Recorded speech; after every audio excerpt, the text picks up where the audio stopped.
आज दिनांक 13 डिसेंबर रोजी ठाण्यातील कोलबाड परिसरात शिवसेना जनसंपर्क कार्यालयाचे उद्घाटन झाले.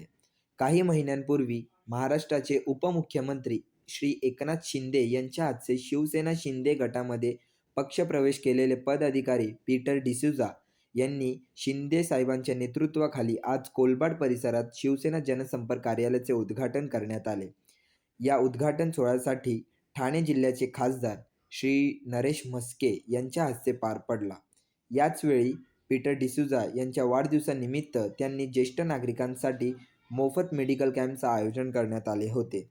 याच कार्यक्रमात गोकुलनगर परिसरातील काही कार्यकर्त्यांनी शिवसेना शिंदे गटमध्ये जाहीर पक्षप्रवेश केला. तसेच श्री पीटर डिसूझा यांना वाढदिवसाच्या शुभेच्छा देण्यासाठी शिवसेनेचे वरिष्ठ नेते राम रेपाळे तसेच अनेक पदाधिकारी व कार्यकर्ते उपस्थित होते. शाखेचे उद्घाटन आणि वाढदिवस सोहळ्यानिमित्त मोठ्या संख्येने शिवसैनिकांची उपस्थिती दिसून आली.